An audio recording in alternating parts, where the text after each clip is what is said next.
Hi, welcome to the Lunar Review. I'm your host Vanessa, and today I'm going to be doing the astrology for April 21st and April 23rd. On the 21st, there aren't any major aspects going on in the sky, but what we do have is the moon changing signs. And the moon changes signs about every 2 or 3 days. So we have the moon entering the sign of Aquarius. And this is a half moon, meaning that we see just half of her in the sky. So this is the literal representation of light and dark, the symbol of duality. And now it's a bit of a balancing act, and it's a really good time just to be mellow, to reflect, to let things go.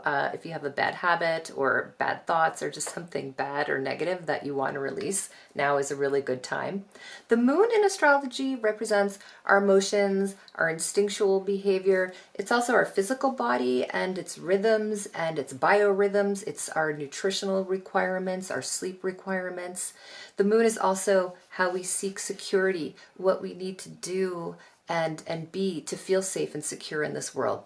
Aquarius is an air sign, and it's very intellectually minded, and it likes to put emotions at a distance. So they prefer not to react from an emotional standpoint. They want to be very logical about things. Aquarius can act as an individual. They're known for being very much themselves. However, they also like to be part of a group, and they like to do things that benefit all of the group and all of humanity. So they are known for their originality and for their unique thinking. And the moon in Aquarius is not really given free rein to be warm and fuzzy like it normally is. And it does not want to feel strong emotions of any kind, basically. Right now, the moon finds comfort in being rather stoic or being logical, maybe rationalizing your emotions or that of others. And yeah, just basically keeping emotions in check. However, you might also feel for these 2 or 3 days that you want to be more unique and original, and you want to be free of anything that's limiting, any rules or regulations that you just find are hindering you or holding you back. So there might be a little rebellious spirit in you, just wanting to do things differently, and you can accept what's odd or different now. And you can even open to these odd ways. You can open to them and harmonize with them and just use them as a way to just do things better, do things differently. The mind is basically open to new thoughts and knowledge right now. And as Aquarius is an air sign, I would say, if you can, just make sure that you keep the air circulating through your lungs. Go for a walk, maybe open up the window, but whatever you do, enjoy this transit. On the 23rd, that is April 23rd, we have the Sun in Taurus squaring Pluto in Aquarius. So first, the Sun. The Sun represents our purpose for being alive. It's really the highest ideal version of ourselves. So it's not necessarily what would come naturally, although it is an organic part of ourselves. We often have to learn or try to become this better part of ourselves to express the highest qualities of our sun. The sun is our vitality, our essence. It represents reasoning over instinct. So the sun just wants to shine, which means being seen by others. However, the sun is an island, and by this I mean that its essence does not depend on external influences.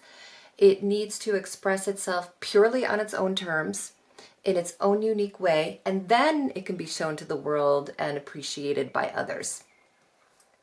So basically, your light should not depend on the opinions of others, but I know very well all too often that this is the case. But true equanimity comes solely from the interior, and the root should be feeling secure, feeling your sun qualities from the inside, and then expressing them on the outside. Pluto. So Pluto rules over our subconscious fears. It forces, this is a planet that just forces, almost cruelly sometimes, just forces intense transformations. It uproots these deeply buried, deeply rooted fears. It will just go right in there and grab them and rip them up so that they're in the light of day and you have to face them. So Pluto rules what's hidden and what is rumbling just beneath the surface. It's also our search for significant meaning in our lives. And it's about going beyond the superficial, willing or not, being forced to or not, but we are going to learn and we are going to examine with Pluto. So with this aspect, with the Sun and Pluto, a big conscious effort is really needed to be able to uncover and discover our most fundamental core self, the Sun.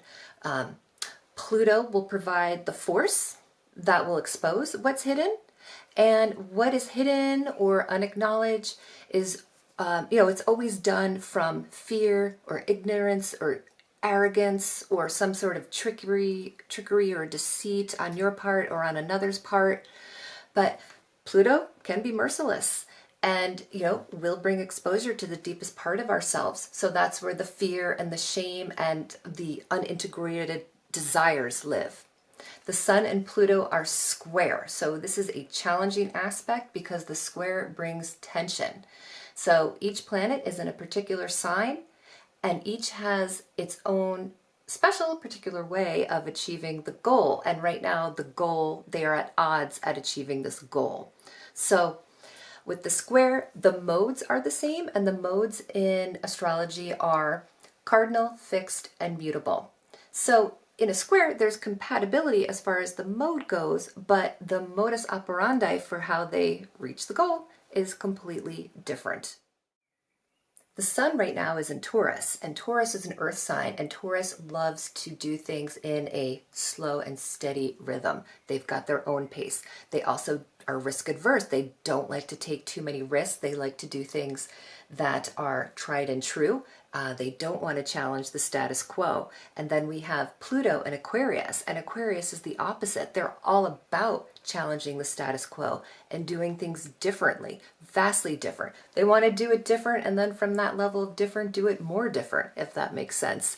They are known for being ingenious and just being able to take their thoughts in directions that other signs can't even imagine that those directions exist. It's not just up, down, and sideways. It's somewhere else. So you can see how these two signs are completely at odds.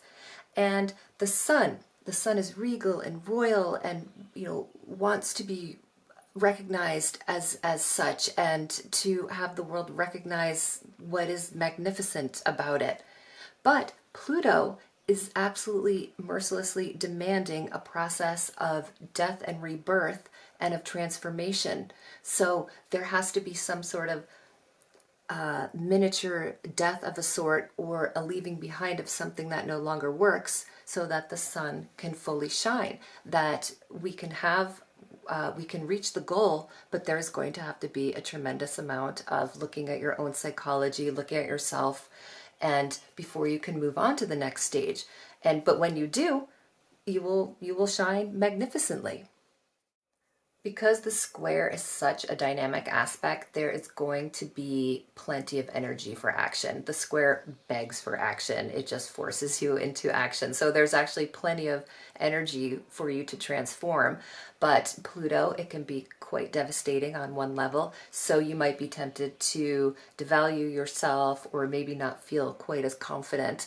But if you can just dig your heels in and deal with the most uncomfortable or taboo parts of yourself, you will be rewarded. And remember that the Sun is our vitality, our strength.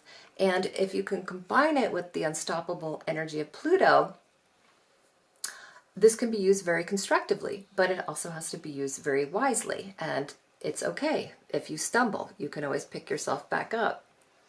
Because Pluto represents upheavals, power struggles, and destruction. And I think of it as the element plutonium.